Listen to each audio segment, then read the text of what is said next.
one of the things you guys do so well is you create these big worlds and you create these small characters that are kind of existing in there, and then you make their lives so, I don't know, it's impressive.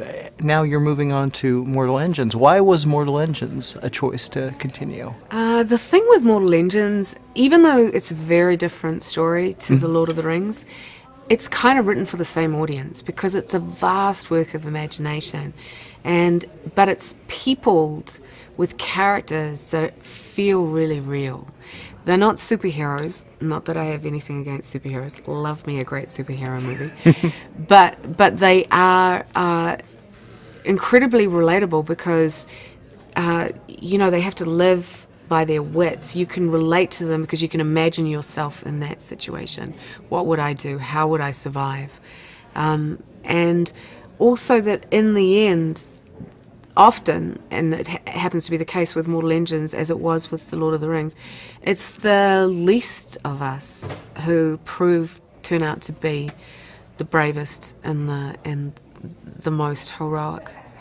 And I love that. I do too. I think, and especially, I really connected to with this one, Tom and Esther. Yes. And how much did you have to stray from the book? You know what? You always have to stray from the book when course. you are adapting one for the screen. What you have to, because I'm a fan of the books, not just this one, but the whole series.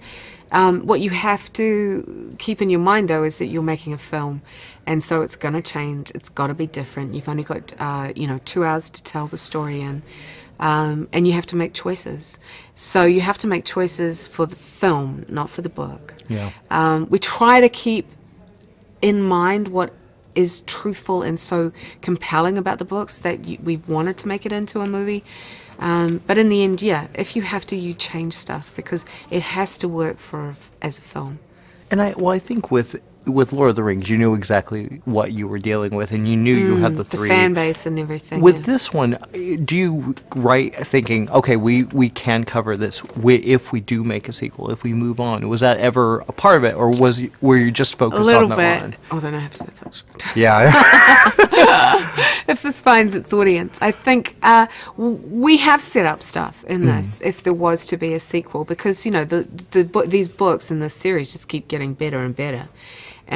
But this had to work as a standalone movie, and we didn't want it to be a 3-hour epic because I think the audience, it would have almost been too much. This world is so huge, and it's literally moving.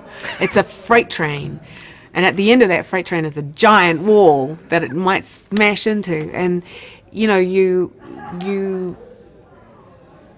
have to sort of, each film is going to find its own level and how much it can hold. And so this film, it did feel like, 2 hours felt like the right length for it. And as soon as you know that that's what you're aiming for, 120 pages or less, you have to make some really tough choices because you cannot get it all in.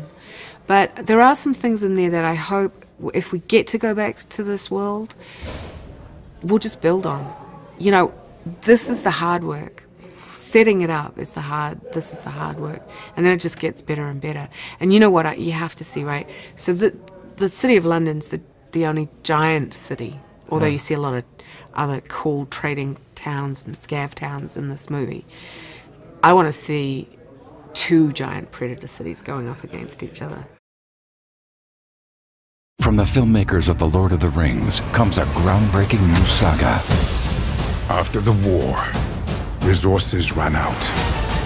Cities were put on wheels. Earth became a hunting ground.